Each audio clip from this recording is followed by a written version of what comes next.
Друзья, всем привет! Вы снова на канале Недолуга Инвест, и в данном видео мы с вами разберем такой наболевший вопрос, почему так резко выросли цены и когда это все закончится и как сохранить сбережения. Цены в России растут с марта 2020 года, в ноябре 2021 года инфляция достигла 9%. Производители уже предупредили о возможном подорожании продуктов, вина, сладостей, одежды, молока, товаров для дома. Почему растут цены? Долго ли это продлится и как не потерять все сбережения? Как на инфляции скажется обвал фондового рынка, который произошел из-за обострения вокруг Украины?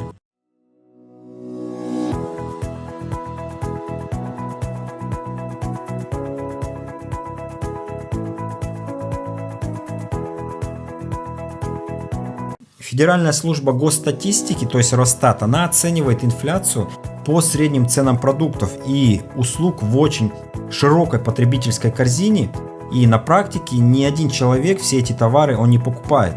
Например, кто-то в принципе не употребляет сахар, кто-то не употребляет мясо. А данные Росстата, они просто создают общую картину, то есть в корзине, которую учитывает ведомство, одни товары дорожают больше, другие меньше. А причем это может иметь циклическую природу, одни товары могут сильно подорожать в одни годы, а потом менее интенсивно дорожать или даже дешеветь. То есть цены на некоторые товары наоборот могут быть более стабильны. В результате инфляции, которую ощущает каждый отдельный человек, зависит от того, что именно он покупал. Он может в какой-то год приобретать преимущественно те товары, которые дорожают больше, значит конкретно для него инфляция будет выше. Самый точный расчет инфляции, верный для любого человека, можно получить по устойчивому набору товаров, которые он покупает каждый месяц и каждый год, если регулярно вносить цифры из чеков в таблицу, а потом сравнивать среднюю стоимость этой потребительской корзины в одном и в другом году. Но здесь надо учитывать, что цена продуктов она будет разной в разных регионах, разных магазинах и у разных производителей. Все эти детали при расчете инфляции и учитывает Росстат, то есть агрегируя огромную информацию. Люди сейчас скорее ориентируются на средний чек, поэтому у них может быть ощущение, что они стали тратить, например, на 20% больше. Мы можем внутренне преувеличивать, особенно если видим, что растет стоимость каких-то конкретных товаров. Тогда мы автоматически считаем, что все дорожает так же, как и они.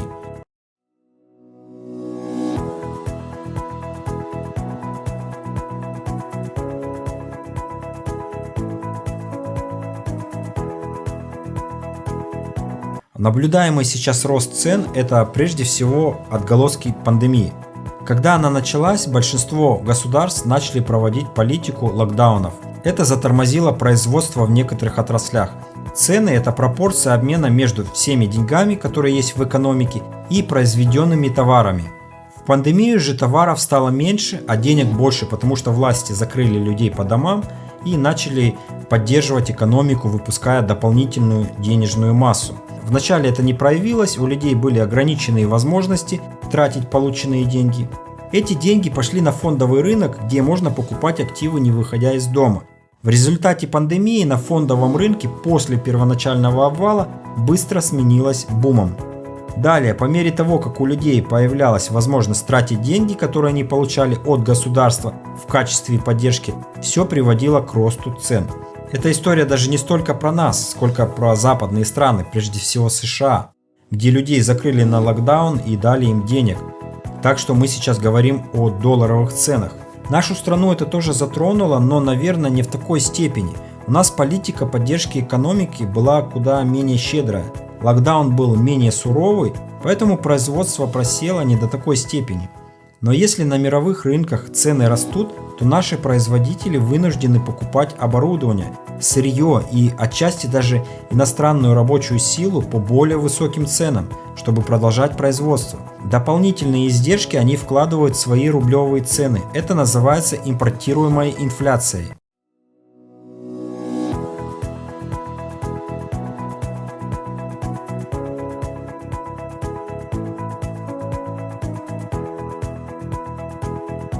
Инфляция на уровне 80% в развитом мире, она считается очень большой.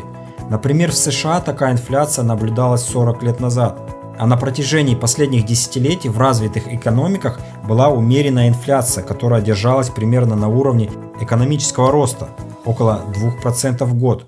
Нынешняя динамика цен может быть сопоставима с той, которая наблюдалась во время крымских событий в 2014 году, когда резко просел рубль. Тогда это тоже на время вызвало всплеск инфляции. Думаю, речь о катастрофической инфляции пока не идет. Наша страна сегодня не настолько бедная, чтобы рост цен на продовольствие вызвал панику. В крупных городах продовольствие составляет лишь какую-то умеренную долю в расходах домохозяйств. И рост цен на продукты не ставит подавляющее большинство наших сограждан перед угрозой голодной смерти. Рост цен на товары длительного пользования, например, на бытовое оборудование, это другой вопрос. Но в целом у техники есть определенная тенденция к удешевлению.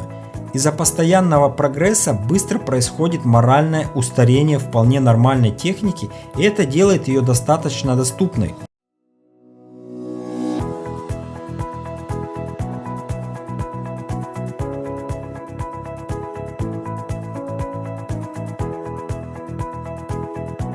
Наши власти в свое время тоже сделали определенный вклад в то, чтобы у нас росла инфляция, когда пытались поддержать экономику, снижая учетную ставку, что представляет собой способ увеличения денежной массы в экономике. Но с прошлого года в России перешли к повышению ставки, и эта политика она продолжается и усиливается, совсем недавно ее повысили снова. Пока эти действия государства имеют ограниченный эффект, потому что ограничение расходов в нашей стране со стороны населения не влияет на мировые цены. Если они остаются высокими в долларах, значит производителям для продолжения производства приходится тратить больше, чем раньше. Но рано или поздно эта политика принесет свои плоды, тем более, что Великобритания тоже постепенно переходит к повышению ставки. Такие же разговоры ведутся в США и Евросоюзе. Правительства разных стран, они начинают борьбу с инфляцией. Помимо этого существуют хорошо известные методы, которые применяли государства разных стран, включая и нашу. Если на какие-то базовые необходимые продукты цены растут слишком сильно, то государство может начать регулировать работу рынка, вводя запреты ставить цены выше определенного уровня. Однако эта практика ограничения цен, она обычно ни к чему хорошему не приводит.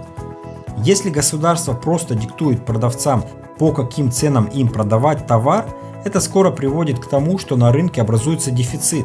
Производство становится недостаточным, чтобы покрыть спрос при этой цене. Это то, что мы наблюдали десятилетиями в Советском Союзе. То есть формально цены были низкими, колбаса была по 2,20, но что толку, если вы приходите в магазин, а там просто нет колбасы?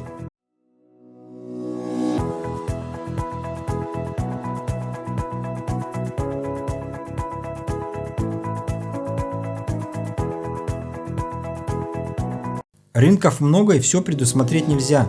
Сейчас мы видим, что растут цены на нефть, что на какой-то краткий миг баррель стоил уже $100.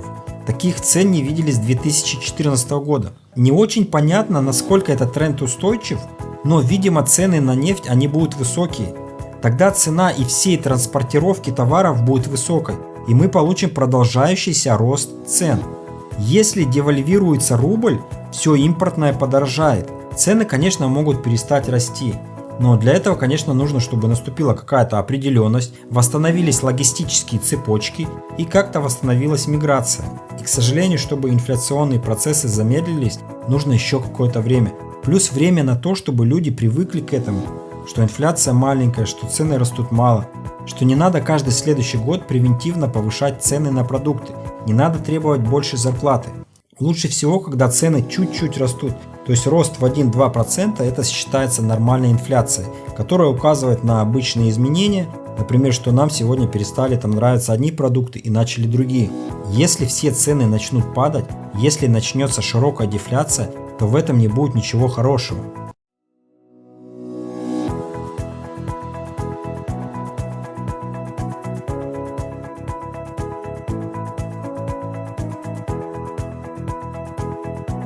Во-первых, следует стараться избегать ненужных кредитов. Во-вторых, нужно подумать о том, как увеличить доход, поискать другую работу, взять временную работу, начать разбираться в новой сфере. В-третьих, можно подумать, где и на чем сэкономить. Плюс я всегда говорю, что нужно инвестировать в себя, нужно инвестировать в образование, чтобы через какое-то время использовать новые навыки и стать дороже как работник. Конечно, было бы очень хорошо откладывать деньги и стараться разумно их инвестировать. Эксперты по-разному оценивают объем необходимой финансовой подушки, но хорошо иметь запас на 3-6 месяцев на случай непредвиденных обстоятельств, исходя из наших ежемесячных расходов. К сожалению, как известно, в России доля людей, у которых есть такие сбережения на черный день, она мала. Понятно, что во многом это просто связано с невозможностью откладывать.